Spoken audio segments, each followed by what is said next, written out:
Everyone, this is Jamal Thomas. Welcome to the Progressive Soapbox. So, guys, I want to talk about Sanders.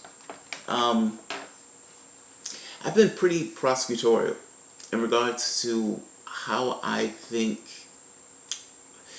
essentially, how I view what he's doing in regards to working with the Democratic Party. But is there a case for Sanders? Like, am I being overly critical in this sense, or am I being unfair to him? Like, in the sense of not necessarily trying to make a case for what he's doing. You know, essentially apply skepticism almost like on itself in a way. So I'm going to try that. And look, I don't fully buy this argument, but I'm going to give this argument anyway. Because I do see stuff from people feeling, look, if we're being honest, feeling like he sold them out. And that needs to be acknowledged. Because to some degree, he did sell them out. I'm not saying this to bash Sanders. Again, there's a difference between acknowledging something that exists, just objectively acknowledging it, and acknowledging how people feel about it. Because, look, whether you acknowledge how they feel about it or not, that is something you're going to have to deal with. Their perceptions, whether those perceptions are true or not, need to be dealt with and acknowledged. But that doesn't necessarily mean, you can't necessarily say, does his perspective have merit? Which is the angle I'm going to hit this from. I need to show you something. And this is going to hurt, but I need to show you something because I want to make a point.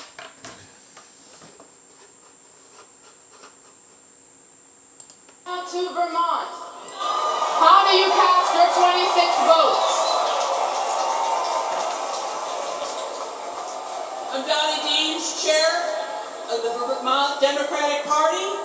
On behalf of the great state of Vermont, a state that helped fight and win the revolution that gave birth to our United States of America, the state that helped fight and win the political revolution of 2016, thanks to our Senator Bernie Sanders.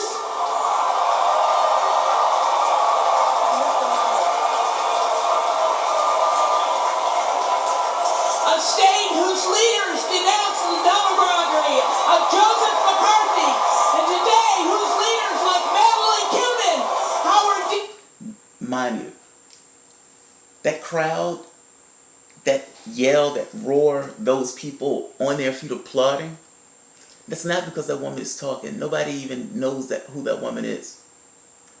It's because they're talking about Sanders. So just understand how those people felt. Just grasp it. He's the most popular politician in this country. Those people love that man. So just get where they're coming from. Dean, Peter Welch, and our own Senator Leahy speak out against the modern-day McCarthy, Donald Trump. On behalf of the home state of Senator Bernie Sanders, who has changed the trajectory of this country in a way that will make the lives of working Americans better for generations to come. He's altered the trajectory that will change working families' lives for decades to come. All right, let's keep going.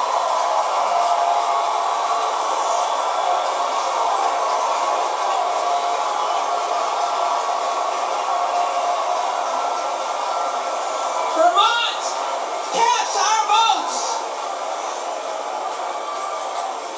Vermont casts our votes. 22 votes for our beloved Senator Sanders. And 4 for the next president, Hillary Clinton. It is now my honor to present our Senator Bernie Sanders.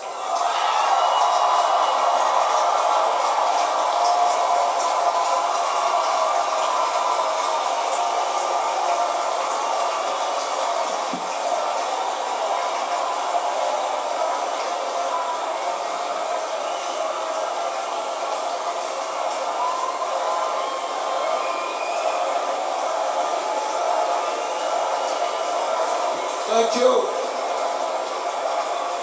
Madam Chair, I move that the convention suspend the procedural rules. I move that all votes cast by delegates be reflected in the official record. And I move that Hillary Clinton be selected as the nominee of the Democratic Party for President of the United States.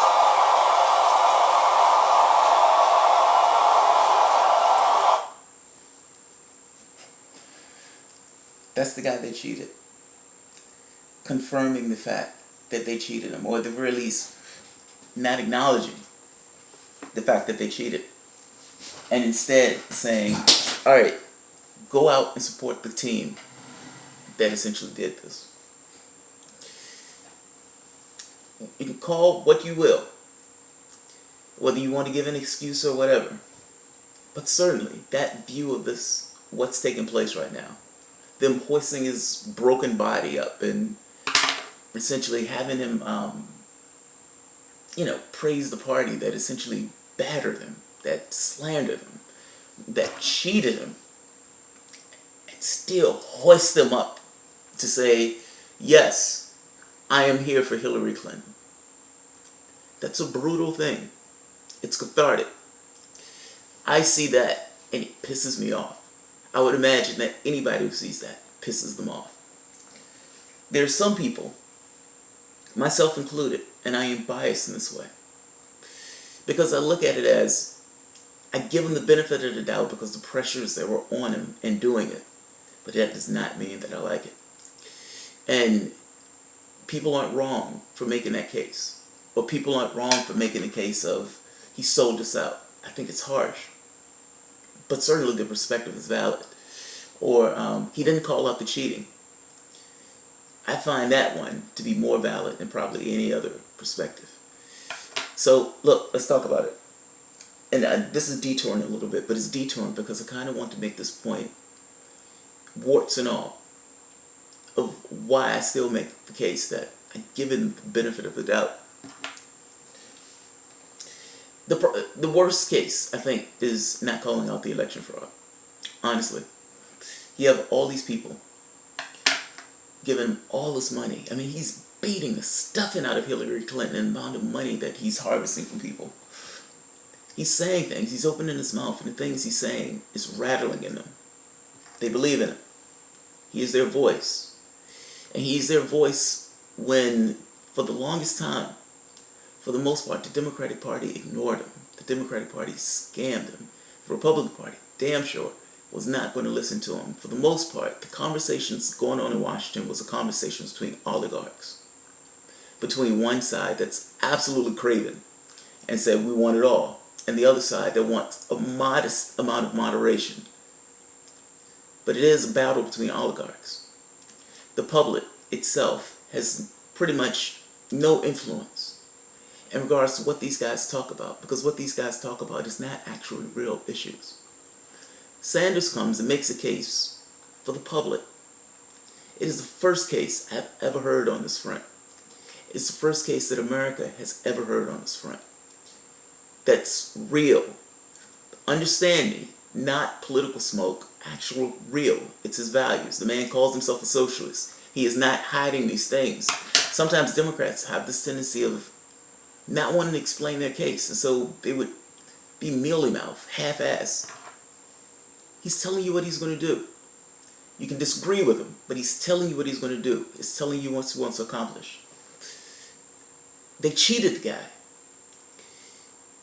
Your only response, as that particular candidate, as that particular voice, if you're going to be true to form, and not just true to form, because it's right, to call it out.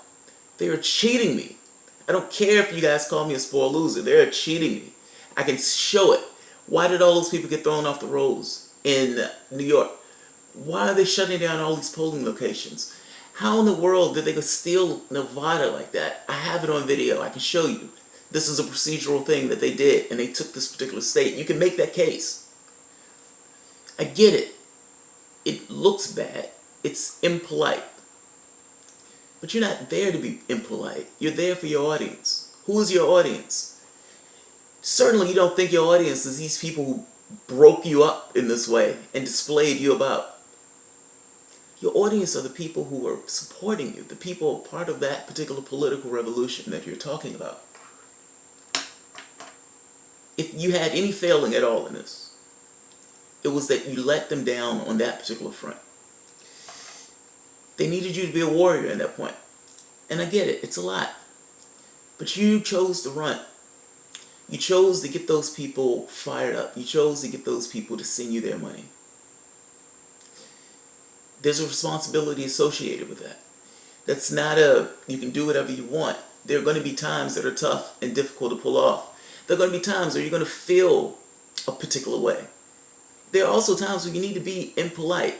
Not for yourself, that's the point I'm making.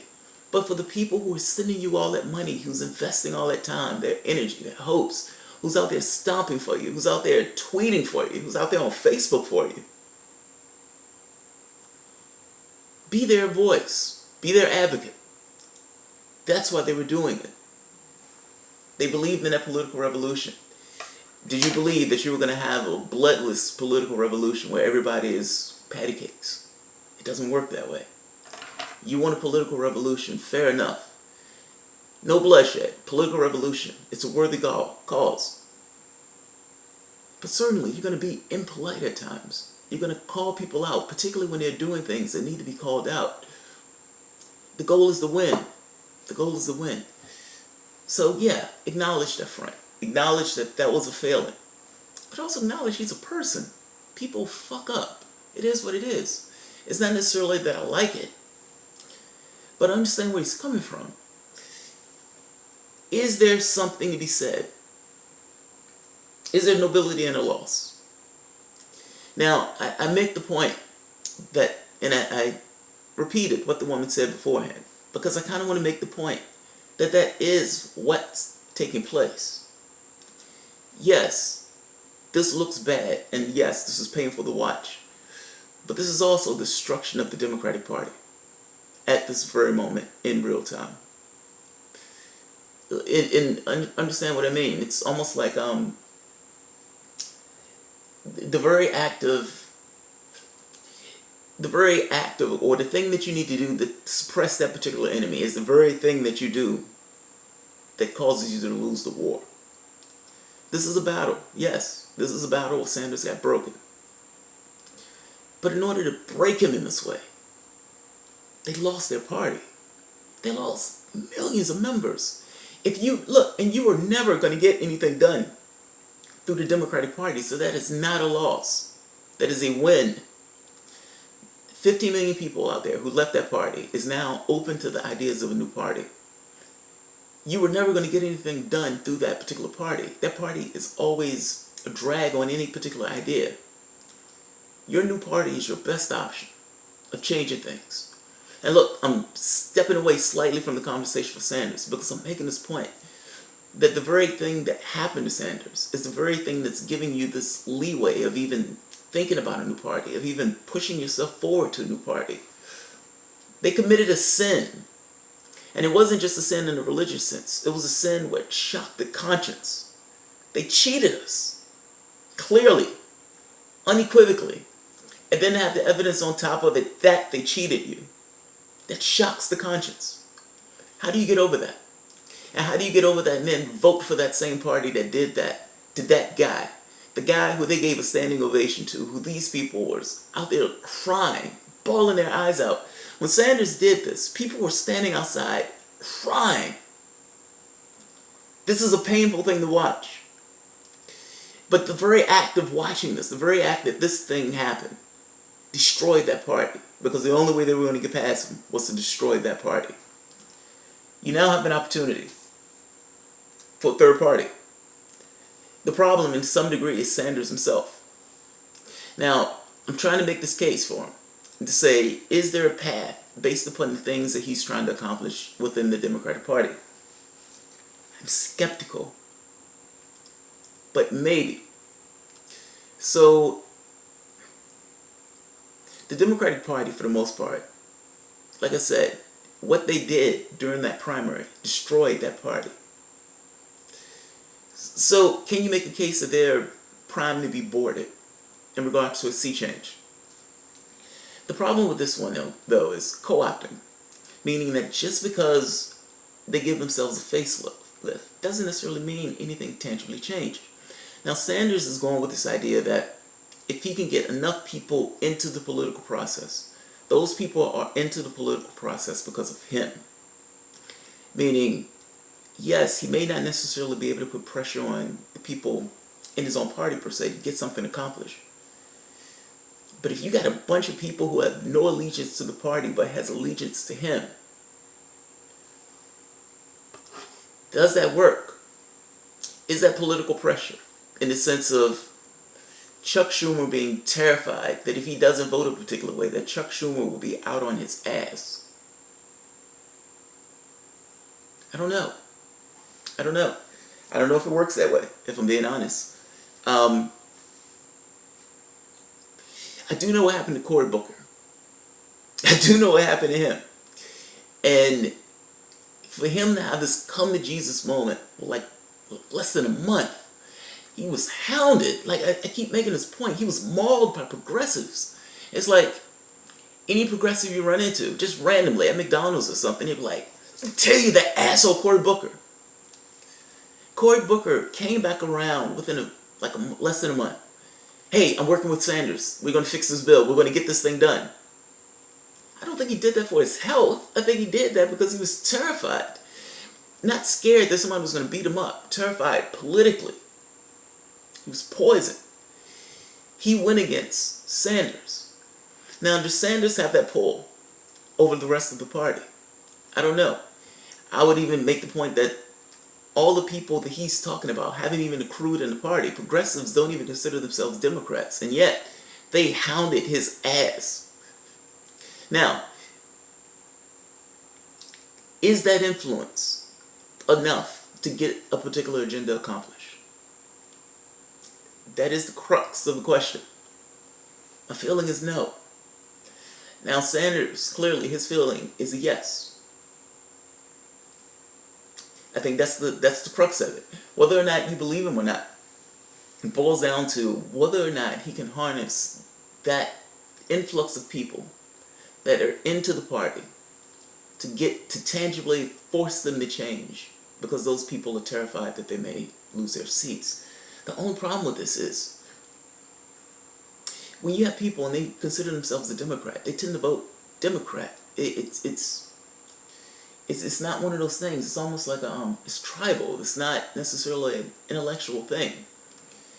So just because Sanders is bringing those people into the party, it doesn't necessarily mean that they will full well understand what's taking place. Yes, progressives will get it because progressives are wonks. We pay attention to stuff. But just the average person. Does the average person see Sanders on stage with Chuck Schumer and just say, "Oh, wow, these guys are together"? If they're not paying attention, if they don't know the details, then that just gives a shine to Chuck Schumer without Sanders really getting anything for it. Now, is Sanders going to turn with both barrels if one of these guys do something that's... So let's say he's trying to get single-payer pass. Does Sanders turn on this party with both barrels if they don't necessarily push that line? Because look, if his plan is to work, that has to be the plan. That has to be the thing that he does. There can be no hedge at all. I am an independent. You guys are standing in the way of me getting my agenda accomplished. Get him. That has to be his plan. That has to be the thing he does. Now, if he's not willing to do that, then no, this plan is not going to work. Let's be honest. Let's be real.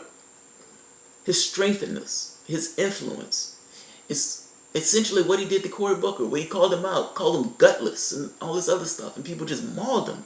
If he's not going to be willing to do that at a drop of a hat, when these guys are pussyfooting about, or when these guys are being inconsistent, then what he's trying to accomplish is not going to work. You may get all these people back into the party, but if you're not willing to do it, then again, we're back at the primaries, where it's like this last step that's required is not taken. If you're going to make that plan work, Sanders, you have to take that step. And that step means I am willing to excoriate the Democratic Party when they are not doing things that they themselves, they're not living by their values or their stated values. But you have to admit, those guys are motivated by cash. That's kind of my hedge on this. This is why I don't think necessarily that plan works. If he's ferocious enough, if those people are identified with him and not the Democratic Party, if he's willing to turn around and just excoriate them when they're doing stuff that's a betrayal, maybe. Look at this as almost to some degree of the 300. Yes, history or things that happen, understanding of those things is contextual and takes time to some degree. Like, so if you were there with the 300 in Greeks, they lost. All of them died. Now, in that particular moment, yeah, that looks like an L. But keep in mind, from the historical context, you know for yourself, that loss, for the most part, allowed a win later on, just by virtue of them giving up their life in that way. This looks bad. This broke the party. This stripped progressives away in record numbers. Our chance at changing this country in some degree comes from the break that's taken place, because the Democratic Party, for the most part, can no longer, at least the way they are now, be that hedge. So you have a chance for a third element to take place that changes it. Sanders believes he can try to get that change on the inside. I hate this idea. But it's not necessarily crazy. I just think it's wrong, if that makes sense. But again, that's just my opinion of it. He could be completely right in his assessment. And in the same way that Cory Booker got mauled, maybe, if the way it plays out, maybe he has a certain amount of influence. I just think he doesn't need to play that game. His influence is phenomenal, like among independents and everything else. And being in that game, playing this game, constrains what he can do. If he literally wants a political revolution, he needs to strip away from that party, lose all association with that party, and excoriate that party. Both. Prosecutor. I have no allegiance with any of these guys. I do not take Wall Street money at all. I am only out here for the middle class, for the workers. Think of the arguments that he can make that these guys can never make, because those two parties are so close together in regards to alignment. But again, I'm trying to make this point that maybe he's not crazy. He has a plan. Whether or not we think the plan is going to work, I think he's being earnest in this particular plan. That's the best case I can give him. That's the best analysis that I can give him that can kind of give some credibility to the things he's trying to do. Not to mention, and take into account the context of what he went through and the consequences of what he went through. So, take it for what it's worth. I respect the hell out of the guy. Does that bias me in some way? It probably does. I can acknowledge it. But I'll also give you my thinking on it. If for that specific case, and I've already kind of made the point that I don't fully agree with this particular argument. But I'm trying to make it just so you can see his perspective. Like, where I think he's coming from in regards to what he's doing. It's gross to see him working with the Democratic Party. But he fervently believes, whether he's right or not, that he can get his items or his agendas accomplished through this path. Time will tell. Time will tell. Like I said, context and all this stuff is historic. It takes place in the future. So, we'll see. If you like the content, feel free to like, subscribe, and definitely comment. I kind of want to talk about this because it seems like there are some extremely hurt feelings among people who watch my site, and not just my site. I mean my channel. I've seen these comments other places where people feel some kind of way, and I know for myself, I feel some kind of way in regards to not addressing the cheating thing. Not addressing the cheating thing. I just feel like if you're going to win it, you need to win it. You cannot have these loyalties. So, But again, I'm saying that from a distance. He's saying that in the midst of entanglements. That's not the easiest thing to pull off. So, alright guys. Thank you.